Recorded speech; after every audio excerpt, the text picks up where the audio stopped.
തെരുവ് നായ ആക്രമണങ്ങളുടെ പശ്ചാത്തലത്തിൽ വേറിട്ട ശ്രദ്ധ ക്ഷണിക്കൽ സമരവുമായി രംഗത്തിറങ്ങിയിരിക്കുകയാണ് കൊല്ലം സ്വദേശി നജീം കുളങ്ങര.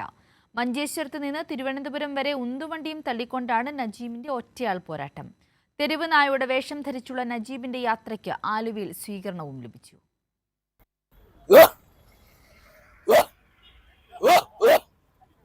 സംസ്ഥാനത്തിന്റെ പലയിടത്തും തെരുവുനായ ആക്രമണം ഉണ്ടായ സാഹചര്യത്തിലാണ് ബന്ധപ്പെട്ടവരുടെ ശ്രദ്ധ ക്ഷണിക്കാനായി നജീം വേറിട്ട വഴി തെരഞ്ഞെടുത്തത്.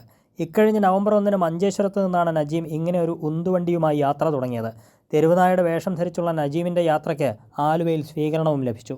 തെരുവുനായകളുടെ ആക്രമണം മൂലം സമൂഹത്തിലെ സാധാരണക്കാർക്കുണ്ടാകുന്ന കഷ്ടപ്പാടുകൾ അധികാരികളുടെ ശ്രദ്ധയിൽപ്പെടുത്തുക എന്നതാണ് ലക്ഷ്യമെന്ന് നജീം പറഞ്ഞു. ഇവിടെ തെരുവുനായകളെ കൊണ്ട് പുറത്തി ഇറങ്ങാൻ വയ്യ.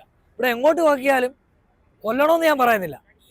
തെരുവ് നായക്കളെ നിങ്ങൾ മാറ്റിയേ പറ്റൂ ഇവിടുന്ന്. മഴയും വെയിലും വകവയ്ക്കാതെയാണ് നജീബിന്റെ യാത്ര തിരുവനന്തപുരത്ത് എത്തുന്നതോടെ താൻ ഉന്നയിച്ച വിഷയത്തിൽ ബന്ധപ്പെട്ടവർ ഫലപ്രദമായ നടപടികൾ സ്വീകരിക്കുമെന്നാണ് നജീബിന്റെ പ്രതീക്ഷ. കൈരളി ന്യൂസ്, കൊച്ചി.